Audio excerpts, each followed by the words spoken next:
into association leadership at a time that was very different from the climate that we're dealing with today. And the climate has shifted in three really important ways that we're all very familiar with. First, politically and socially, the language and funding that used to back the work that some of you are doing has been rewritten or completely pulled. Structurally, there's lots of speculation, because I've been on the calls, about associations merging, about management companies absorbing some of the smaller groups, and collapsing roles into smaller functions that used to be somebody's entire career. Those are real risks, okay? And I told you, I deal in real risks. And third, technology, like artificial intelligence, is rewriting who gets access and how fast. And it's making us have to move at a pace that many organizations were never designed to move at. And any one of those things happening in a vacuum would be enough of a risk to tackle. But all three compounding are together what I call, in my language, in my framework, a mega trigger. Mega triggers, and in risk management, we call them black swans. There are things that are highly unlikely to occur all at the same time, but when they do, they have catastrophic impact. And that is where we find ourselves. I want to ground you to that. But the encouraging part of hearing all of that is capacity is what gets you through. And capacity is not an inherited trait. That is not a personality trait. It's not about where you come from. Capacity has to be built, and it can be built. I've already said once that every leader is a risk manager. And so risk managers need three things. Okay, are y'all with the whole every leader is a risk manager? You get that? Mm-hmm. Okay. To be successful, you need three things: power, positioning, and access. The power to influence decisions, the positioning that puts you in the rooms where decisions get made, and access to the people and the technologies and tools that convert ideas into solid outcomes.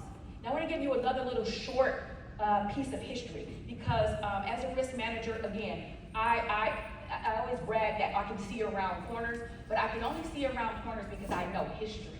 I know history, I know facts, I see trends, and my mind works in a bunch of data and numbers. And I was thinking about another period of time that is really reminiscent, and that's the Harlem Renaissance. The 1920s, the Harlem Renaissance had one big problem, and that problem was that it ran largely through patrons that were not of the same group as the creators, okay? The Harlem Renaissance really rested on the backs of white patrons and publishing houses that were not owned by the community of artists that were producing the work. Follow me on this. Those creatives, those talented people, were standing on a borrowed infrastructure. They were on a borrowed infrastructure. And when you operate on an infrastructure that you did not build, or that you don't take ownership of, sometimes you don't have to build it, sometimes you gotta take it. You don't take ownership of the infrastructure that you're operating in when that infrastructure faces a critical challenge and that infrastructure disappears. You can too, okay? Somebody else's crisis can become a downstream impact and become your crisis. So there was not an attack on the Harlem Renaissance movement. Quite simply, the infrastructure dried up when the stock market crashed. Flat out, that's just history.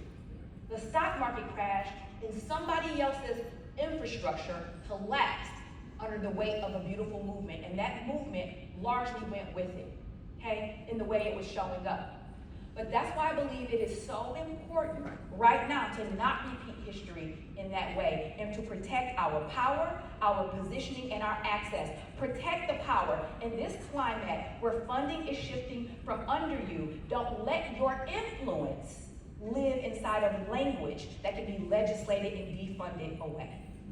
Translate your work. Thank you. Translate, just real practical, because I deal in practicality. Translate your work into the things your boards already value and protect: retention, revenue, member growth, and reducing risk. Remember that whole risk management training? I'll let you girl.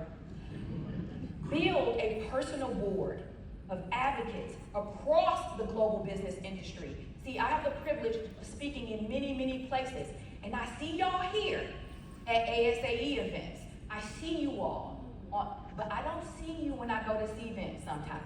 I don't see you when I go to PCMA events sometimes. I don't see you when I was in Toronto at CME. And I'm not here trying to reroute your dollars somewhere else. I'm trying to help you protect yourself.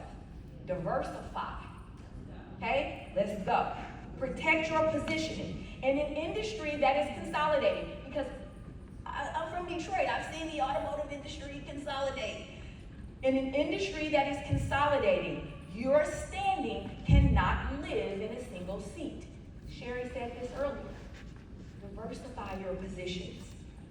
Go into cross-association committees, credentialing bodies, and coalitions outside of your own organizations. A title can be eliminated like that.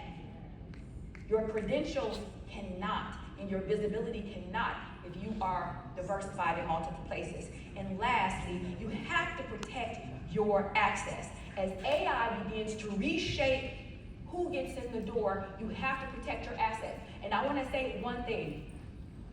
If I hear somebody else say, AI is just a tool, I'm going to scream. The only people in the world who want you to believe that AI is just a tool are the people who are trying to sell tools to you. Period.